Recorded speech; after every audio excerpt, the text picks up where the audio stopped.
My wife agreed to the divorce without hesitation, and before I could process it, the divorce papers arrived at my doorstep while I was stationed overseas. Shocked, I immediately called my wife, Lucy, who was adamant about the decision. "That's right," she said coldly. "I'll be seeking a substantial amount of alimony. It's your fault for constantly neglecting our family." To my dismay, my beloved daughter, Hazel, chimed in, "That's correct, Daddy. You have to take responsibility." Hearing Hazel's side with Lucy deeply wounded me. "This will make our lives easier," Lucy added, almost sounding like she relished in tormenting me. Little did she know, I had a plan.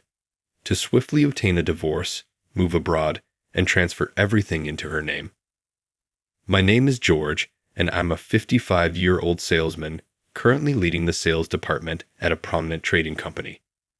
Much like my father, who also worked in sales, I spent a significant portion of my childhood overseas, which allowed me to become fluent in 5 languages. After high school, I moved in with my grandparents and attended a prestigious university. Following in my father's footsteps, I joined a trading company, aspiring to become a globe-trotting salesman. I had numerous employment options, but I chose my current organization due to its active involvement in global trade. Despite obstacles like the economic downturn following the bubble's burst and the stock market crash during the Lehman crisis, I managed to achieve remarkable results. The recent pandemic severely impacted the global economy, but we're gradually recovering. Overseas business trips have resumed, and as the sales head, I frequently travel for crucial negotiations. "Another trip, huh?" Lucy remarked sarcastically as I packed for my next journey. "This one might take a while," I responded calmly, "and I'm counting on you to take care of the house." Lucy smirked, turned away, and left the room. After finishing my packing, I headed to the living room for a break, only to overhear Lucy's discontented voice. "He's making a big show of packing by himself. So passive-aggressive." "Well, it's better if he doesn't need our help, isn't it?" Hazel replied in a conciliatory tone. I sighed, took a few steps back, and cleared my throat before entering the room. "Oh, Dad, are you all ready?" Hazel asked, reaching out to me, but Lucy remained silent, sulking as she turned away. "I'm ready to go," I declared. "Early departure is on the cards tomorrow. This journey will be a lengthy one." I prepared some coffee and returned to my quarters. Lucy and I have occupied separate bedrooms for almost 2 decades. She held seniority over me at the company, working the front desk. With her captivating appearance and effortless charm, she was the center of attention. Men from all corners flocked to her, desperate to capture her affection. Hailing from abroad, I lacked experience with women. I preferred the company of my high school and university friends, never having a romantic partner. To Lucy, I must have seemed like a mere child, undeserving of her time. Yet, as a newcomer, I gained recognition as a promising prospect, inadvertently becoming a sort of celebrity. One day, when I visited the reception, Lucy covertly handed me a hairpin with her phone number inscribed. Most would have been elated, but I was so engrossed in my work that I could not fathom the company's star bestowing such attention upon me. Thus, I disregarded her gesture. On her way home from work, she unexpectedly confronted me and insisted we go to a restaurant. While sipping her wine, she directly asked, "George, do you have a girlfriend?" Feeling nervous, I replied, "No, I'm too focused on learning the job right now." "Ah, you're so serious. But I've heard the executives have high hopes for you. You're talented and multilingual. A true rising star," she said, gazing at me with admiring eyes. I tried to downplay it, saying, "Speaking multiple languages is common here." "And your humility, too. You're truly remarkable," she remarked. Her words didn't particularly move me, but they seemed to inspire something in her. After several more shared meals, we somehow found ourselves in an approved relationship at the company. As my business trips abroad became more frequent, Lucy was always delighted. It's amazing you're taking solo international trips after just 1 year. You're definitely executive material, she'd say, her eyes shining with pride.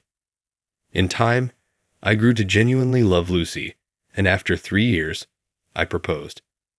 I'm so thrilled, she said. I'll be by your side, ready to uplift and back you up, she'd assured, determined to be a steadfast companion. After our marriage, Lucy resigned from her job. Several of her male coworkers expressed grief and resentment towards me, but by then, I had earned respect in the sales department, and no one dared to voice their complaints directly. Soon after our wedding, we discovered that Lucy was pregnant. We moved quickly, but Lucy was severely affected by morning sickness and found it challenging to manage household chores. I did my best to assist, but nothing I did seemed to satisfy her. The kind Lucy who used to praise me during our courtship had vanished. I kept telling myself that her behavior was solely due to the pregnancy, hoping she would revert to her former self once the morning sickness had passed. However, the reality was not that straightforward. When Hazel was born, the nights were arduous.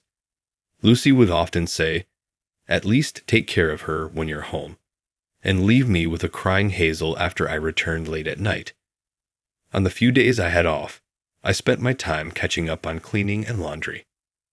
Being young, I believed that postpartum women were delicate and required gentle treatment, as my parents from abroad had taught me. Despite my exhaustion, I persevered in supporting my family. Lucy often delegated household duties and childcare to me, but she never let me slack off at work. Thankfully, Hazel remained healthy, avoiding any major illnesses. Time passed quickly, and before long, nearly 30 years had gone by, yet my relationship with Lucy had significantly cooled. Nonetheless, I take pride in having given my all for my loved ones. When I was promoted to department head at my company 5 years ago, we even moved to a high-rise apartment, as Lucy had wished.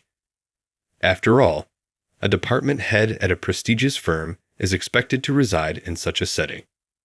For a time, Lucy seemed content, and we coexisted harmoniously.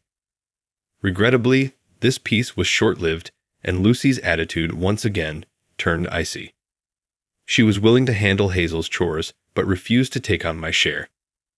The misery of performing household tasks with my weary, aging body was indescribable. Thoughts of divorce crossed my mind numerous times, but being constantly occupied and having Hazel nearby deterred me from following through. She speaks ill of me where I can overhear, casting unflattering remarks in my direction. "All right then, I'm off," I muttered quietly in the empty hallway the next early morning and left the house. For me now, work is where I feel most purposeful. After successfully completing the travel procedures and boarding the plane, I closed my eyes. My body felt heavy because I couldn't fall asleep easily last night. As I closed my eyes, yesterday's conversation between Lucy and Hazel echoed in my mind. "Ha, acting as if you've done nothing wrong with that holier-than-thou attitude. That's what I can't stand." Lucy started complaining as soon as I stepped out of the living room with my coffee. "Well, it's because of him working hard that we can enjoy our life, isn't it? I really wish you'd try to keep him in a good mood a bit more." Hazel, with a laugh in her voice, tried to calm Lucy down. When Hazel was young, she was attached to me, always calling Thad Dad. But as she hit puberty, she started to rebel against me. On the other hand, she seemed to gravitate towards Lucy, who wasn't much of a caretaker, but was fashionable and youthful. Lucy, indifferent to parenting, must find Hazel, who speaks sweetly, a more manageable partner compared to me, who can be nagging, especially when it comes to expensive decisions like high school or college enrollment. Hazel, more cunning than Lucy, cleverly navigated between the two of us to benefit herself. Initially troubled by Hazel's rebellious attitude, I was pleased when she became docile, but a certain event made me realize her true nature was twisted. I used to criticize Hazel for not finding a job after graduating from college, calling her activities bridal training while she just hung out. But now, I don't even feel like saying anything. Dad, do you know any good guys at your company? I wish to find someone reliable and wonderful like you, Hazel would occasionally say when I was home, almost like she was flattering me. Well, if I see someone promising, I'll introduce him to you. I'd respond with a smile, but my heart had grown cold. In the end, Hazel probably just wants someone convenient to leech off, just like Lucy does. One victim in this family is enough, so I've been dodging the issue, pretending to look around. You know, he never introduces any men to me. I'm already 28. I want to get married soon and become a graceful stay-at-home wife like you, Mom, Hazel would say. She's already in the midst of her elegant bridal training, isn't she? Well, boring guys like him are just a drag. Wouldn't recommend? They giggled together. But hey, if you want to have fun, there are plenty of ways to do that, right? Ah, Mom, really? Saying that in front of your daughter? They burst into uncontrollable laughter. I entered the room without making a sound, unnoticed by them. Ah, what am I going to do with those two? I thought. But they're my family, after all. I drank my coffee, feeling a sense of emptiness. The coffee was too bitter, keeping me from falling asleep easily. Before I knew it, I had arrived at my destination in Bangkok. It seems I had fallen asleep while deep in thought. Leaving the plane, I felt a sense of refreshment, a stark contrast to the heaviness I felt when leaving home. At the airport, I met up with the local staff who came to pick me up and was guided to the branch office. There, we discussed the details of this transaction. Thailand is a vital hub in Southeast Asia for our company, holding significant importance. On the final day of my trip, after smoothly progressing through negotiations and successfully concluding the contract, all that was left was my return home. A letter from Japan arrived at the hotel where I was staying. Why would they send it by mail when a call or email from the company would suffice, especially since it was addressed to me personally? Curious, I opened it to find a single piece of paper inside. Unfolding it, I saw that it was a divorce paper, signed and stamped by Lucy. Sending the papers all the way to Bangkok. Couldn't she have waited until I got back to Japan? Feeling frustrated, I decided to call Lucy anyway. Oh, how unusual. Did the post arrive by any chance? Lucy asked, her tone dripping with meaning. Yeah, the divorce papers did. What's this all about? I asked calmly. Lucy grinned and laughed. What do you think? I want a divorce. You've been neglecting the family so much that I've finally run out of patience, she declared triumphantly. Is that so? I responded. Lucy just laughed scornfully. I'm serious. Even our daughter agrees with the divorce, she rattled on, not giving me a chance to speak. So there you go. I'll be taking a hefty alimony. Thank you very much. It's all your fault for always disregarding the family. In the background, I could hear Hazel's voice. That's right, it's all Dad's fault. You better take responsibility, she said, berating me. This will make our lives easier. As I listened to their barrage of insults, Lucy burst out laughing. Come on, why so silent? Shocked at being dumped. Maybe he's crying over there. I quietly told them, Understood. Let's get a divorce. I'll give you everything I own. I promise. I'll also take the savings. You have no complaints, right? After all, I've supported you all this time, so you should be grateful and hand it over, Lucy said, and I could almost see her smirking over the phone. Understood. Let's proceed with that, I said. As I heard their triumphant laughter, I hung up the phone. Well, things are about to get busy, I muttered to myself and decided to get moving right away. Upon returning to Japan, I immediately submitted the divorce papers and completed all the necessary procedures. Feeling a sense of relief I hadn't felt in 30 years, I cracked open a beer, leaned back in the chair I'd brought out onto the deck, and enjoyed the pleasant breeze. A hum escaped me involuntarily. Then my cell phone rang loudly. Who's that? I thought, picking up the phone. Lucy's name flashed on the screen. "Hello," I answered, and immediately Lucy's hysterical screaming blasted through the line. "What do you think you're doing?" she yelled, her voice so loud it distorted the sound. "What do you mean? What do you think you're doing? What's going on?" I responded coolly. For a moment, all I could hear was her heavy breathing, as if she was out of breath. Something about a certificate of content arrived. She started speaking again, still panting.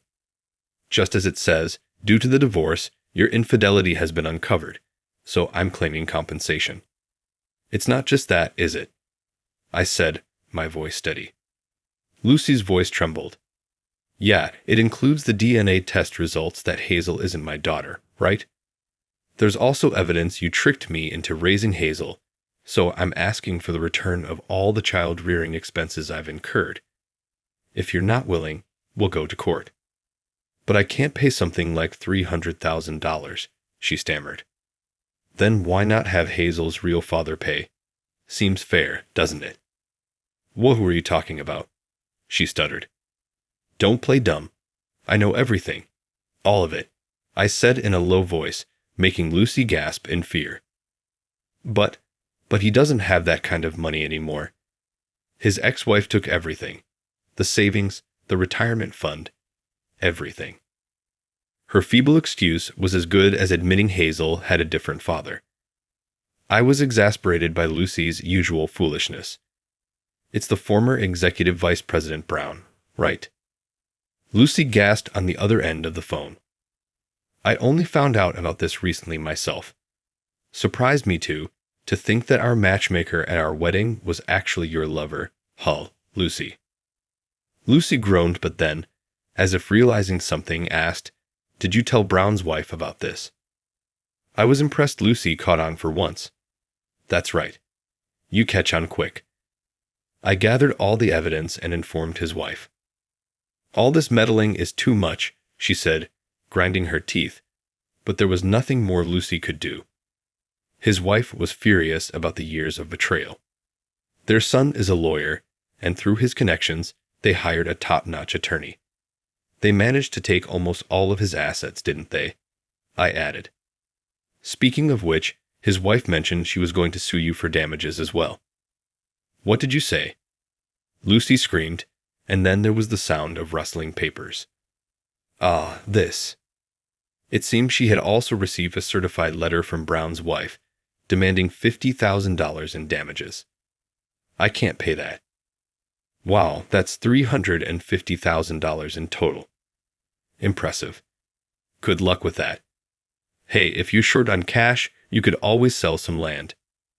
"Oh, that's right. The deed is in my name now, isn't it?" Lucy's voice brightened at my reminder. "That's right. It's all done. So I'm going to hang up now." After hanging up, I couldn't help but burst into laughter. About a year ago, I accidentally learned of Lucy's trickery and the truth about Hazel. As for my former boss, the ex-executive vice president Brown, I learned his secret when I was supposed to dine with a client at a restaurant. The client was running late by about an hour, and while waiting, I decided to get some coffee. As I turned around, I saw Lucy and Brown entering together. Brown was my boss, and Lucy, being from the same company, knew him well, especially since he was the matchmaker at our wedding. We've continued to send gifts for mid-year and year-end traditions without fail, but the way Lucy and Brown were together that time felt more intimate than just acquaintances. There was a strangely clingy vibe. I didn't say anything and immediately turned around, making sure they didn't notice me. Conveniently, they were seated at a table across from mine, separated by a pillar. I couldn't see them, but in the quiet restaurant, I could barely hear their voices. "Lucy, it's been a while." "Yes, I thought we could see each other more since you retired, but you never get in touch." Lucy's voice sounded petulant. My bad. When I was working, any excuse would do, but now that I'm at home, it's harder to find a reason to go out." I was confused. Brown must have retired last year, so why this sudden familiarity? Lucy's tone was so different, completely unlike the aloof attitude she usually showed me. "How's Hazel? Is she doing well?" Lucy asked, her voice warm. "Yes, she's really into K-pop idols lately, making a fuss about going to their concerts," Brown replied. Hearing Hazel's name, I couldn't help but listen more closely. "Is that so? No prospective husbands in sight?" Lucy continued, "Not at all. I keep telling George to introduce her to some promising young men, but that incompetent fool can't bring a single decent suitor," she spat out. "Did she just call me incompetent?" Brown laughed lightly, mocking me as well. "That's to be expected of him. He's not the type to think ahead. Raising someone else's child for 30 years without a hint of suspicion just shows how oblivious he is." Someone else's child? That phrase kept echoing in my mind, leaving me panicked. "It was right after George proposed to you, so I let my guard down," Brown continued. "But it's good George never doubted it. He believed she was his own." They laughed together, joyously. "I really want to tell everyone she's my daughter. My wife and I only had sons, so having a daughter later in life is special," Brown added. "I'm pleased to hear you say that. Hazel knows you're her real father and is proud of it," Lucy responded. "Is that so? If she wants anything, make sure she tells me." "I want my precious daughter to have the best," Brown said. "Let's go dine at a fancy restaurant together sometime soon," Lucy suggested, her tone wheedling, but I was far beyond caring. Hazel knows her real father and is proud of it. My vision darkened and cold sweat broke out. I felt faint, barely recalling the rest of their conversation. Somehow, I managed to leave the restaurant unnoticed and called my client to cancel our meeting, claiming I wasn't feeling well. The client apologized, concerned about my health. "Strangers are far kinder," I found myself muttering. "I've been betrayed by my former boss, my wife, and my daughter all along." I don't remember how I got home, but when I came to, I was lying on my bed. Neither Lucy nor Hazel had come home yet. As I stared up at the ceiling, I swore I would uncover the truth about Lucy and Brown. Hiring a private investigator didn't take long to confirm my suspicions. They were involved in an affair. Worse, it started even before she married me. Talking to someone who had retired, I learned their affair was quite well known back then. Then came the DNA test. When Hazel came home drunk and fell asleep in the living room, I secretly took a saliva sample. I felt utterly miserable, doubting the paternity of the daughter I had once cherished. But now, realizing she was just as deceitful as Lucy, my anger replaced any lingering affection. The results confirmed it. She wasn't my biological daughter. As I looked at the evidence of Lucy and Brown's infidelity and the DNA test results, I laughed. It was a dry, hollow laugh. "I'll use this evidence to drag them through the mud," I swore to myself. A year went by as I waited for the right moment. When Lucy lied about going to a hot spring with friends and instead went out with Brown, I didn't miss my chance. I contacted Brown's wife, revealing their affair with the evidence I had gathered. She turned pale as she examined the proof, but promised to fully cooperate with me. With the help of a top-notch lawyer and her son, we stripped Brown of everything. He was cast out, just as his wife had promised. "It's your turn now." I remember her words when I reported back to her 3 days later. Then Lucy called me again, her voice frantic. "What's the meaning of this?" she yelled. "What do you mean? What's the meaning of this?" "Maybe you should expand your vocabulary," I replied, exasperated. Lucy breathed heavily in frustration. "You transferred the deed to that land, that remote mountain. It's practically worthless. I talked to a real estate agent, and they said I'd lose money selling it. The maintenance fees and taxes are a nightmare." I calmly replied to her shrill protests. "You said you wanted everything I owned. I just made your wish come true. Thanks, by the way. That land from Grandpa was a burden, so you taking it off my hands really helped me out." After my sarcastic thanks, Lucy probably fell silent from sheer anger. Then I heard a voice shout, Mom, it's a disaster. Wait, Dad, is that you? The call switched to video chat, and Lucy's face looked furious while Hazel's was pale with shock. I just went to the bank to check our account, Mom. Calm down. There's less than $100 left. Lucy's jaw dropped. Dad, what's going on? Hazel glared at me. There's no money left because you all spent it, I replied calmly. Lucy glared at me, raising her voice. Take a good look. My paycheck gets deposited, right? But almost every month, it just disappears. And what about the bonuses? They went straight to your overseas trips, designer bags, and spa treatments. No way, that can't be true. But as Hazel looked at the bank statements, her expression said it all. She was dumbfounded. You know, George, Lucy continued, it's your job to take care of your wife and daughter. Yet, you haven't managed to save a single penny. You're utterly incompetent. I met her harsh words with a cold response. I haven't bought anything for myself since we got married. Everything was for you and Hazel. And what did I get in return? Betrayal and mockery. Why should I satisfy someone who treats me like that? Behind Lucy, I noticed Brown peeking out. It seemed he'd been there all along. Kicked out by his wife, he must have ended up at Lucy's place. George, long time, no see, Brown said, trying to sound calm, though he looked more disheveled than before. Long time no see, Mr. Brown, I replied firmly. His face twisted as I continued. After betraying people for so long, now you're kicked out, with no home or money. What do you want from me? Brown forced a smile. What's the matter, George? That's not like you.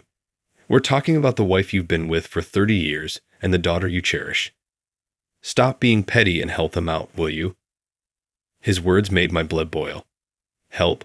Why should I? Why don't you help Lucy and Hazel if you care so much? Brown shrugged sadly. George, I'm just an old man now. My relationship with Lucy wasn't what you think. She was just helping me out. So please, with a generous heart, help Lucy and Hazel. And me too, in our time of need. I watched him, realizing he might have always been this shameless, but it was only now becoming clear. Just then, Hazel cried out, almost screaming, Dad, your daughter's in trouble. We can't even afford food. You stopped the credit card, remember? It's been unusable since yesterday. Then, Hazel, maybe you should work and support your real father, I replied coldly. What are you talking about? You're my father.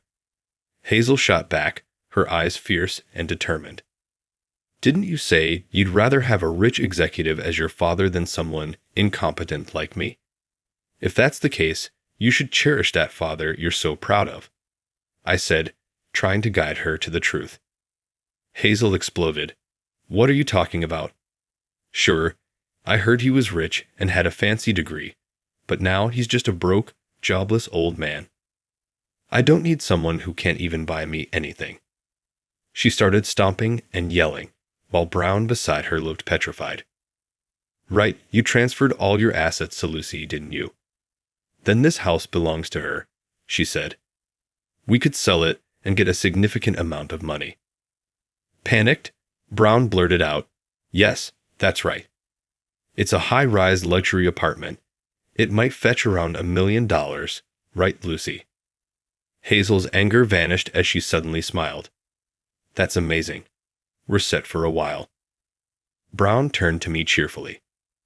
George, my apologies, but we're going to sell this condo you bought and use the money for living expenses and alimony payments. I enlightened him with a simple fact. What are you talking about? This condo was never in my name, so it doesn't belong to Lucy. Lucy was shocked. But that's not what you promised. You said you'd give me all your assets. I smiled. Yeah, that's why I transferred the ownership of those mountains to you. Plus, I gave you the furniture and appliances you bought for your hobbies, even though they were bought with my card.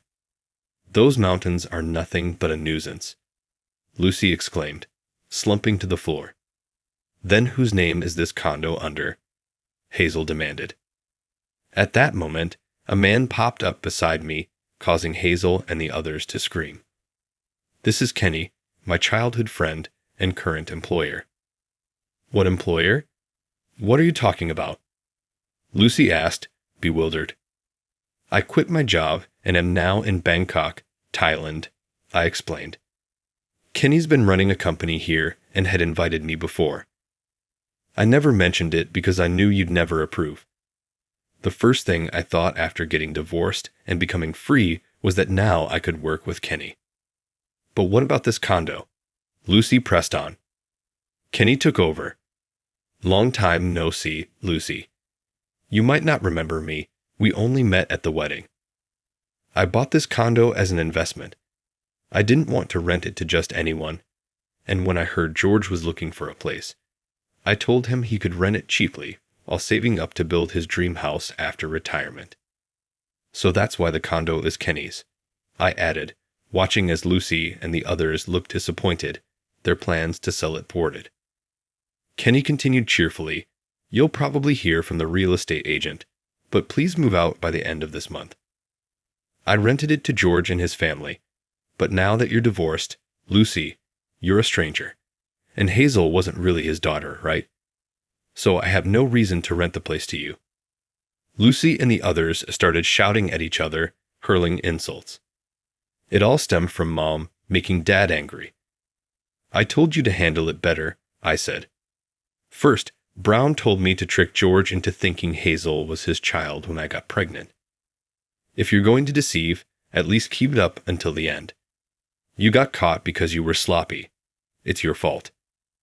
The argument had become unpleasant and unbearable. If you want to debate, do it later. Pack your belongings now. I'm ending this call, I stated firmly. The trio glared at me. Then Lucy cried out, George, it was all a misunderstanding. It was an error. I only love you. When I was younger, this man deceived me. Hazel was a mistake, and I don't need her anymore. Let's pretend the divorce never happened.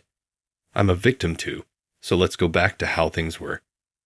Please, I was just lonely and foolish. Hazel snatched the phone from Lucy. Dad, you're the only dad I have. You've always taken care of me. Don't listen to Mom. Let's live together, just the two of us. I'll show you your grandchildren someday. Can I come live with you too? Immediately, Brown chimed in, George, Bang is an excellent choice. Southeast Asia is booming. I'd love to work at that company too. Despite my age, my achievements speak for themselves. Please introduce me to your friend Kenny. The trio argued over the phone, trading insults back and forth. Kenny and I watched in disbelief, feeling overwhelmed. Finally, I quietly hung up the phone. The past decade had been a grueling journey for Kenny. With empathy, he acknowledged the challenges I had confronted in cutting ties with those who had caused me distress. As we clinked our chilled beers, a sense of relief washed over us, toasting to the newfound freedom that lay ahead. The real estate agent's directive had compelled Lucy and her companions to vacate the condo, despite their efforts to remain. Regrettably, her family had refused to provide them shelter, leaving them to wander between internet cafes. Brown's circumstances were even more dire, as his wife's powerful connections had obstructed his ability to secure employment or lodging. Ultimately, his desperation led to an unfortunate outburst, resulting in his arrest. As I reflected on these events, a sense of vindication emerged, tempered by the realization of the profound personal toll that betrayal and adversity can take. Ashamed, Lucy and Hazel vanished from the city without a trace, rumors swirling about them living in seclusion in the distant mountains. Since then, I've joined Kenny's company, and our sales have steadily climbed. The people here are kind, filling the void left by Lucy and Hazel. Sharing a beer with Kenny after work, discussing the business, and reminiscing has become my greatest joy, despite my fatigue. I'm deeply grateful for this change. Reflecting back, I see I'd wasted time due to misjudging people.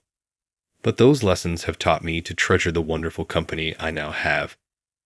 In the years ahead, I aim to cherish my relationships and time even more.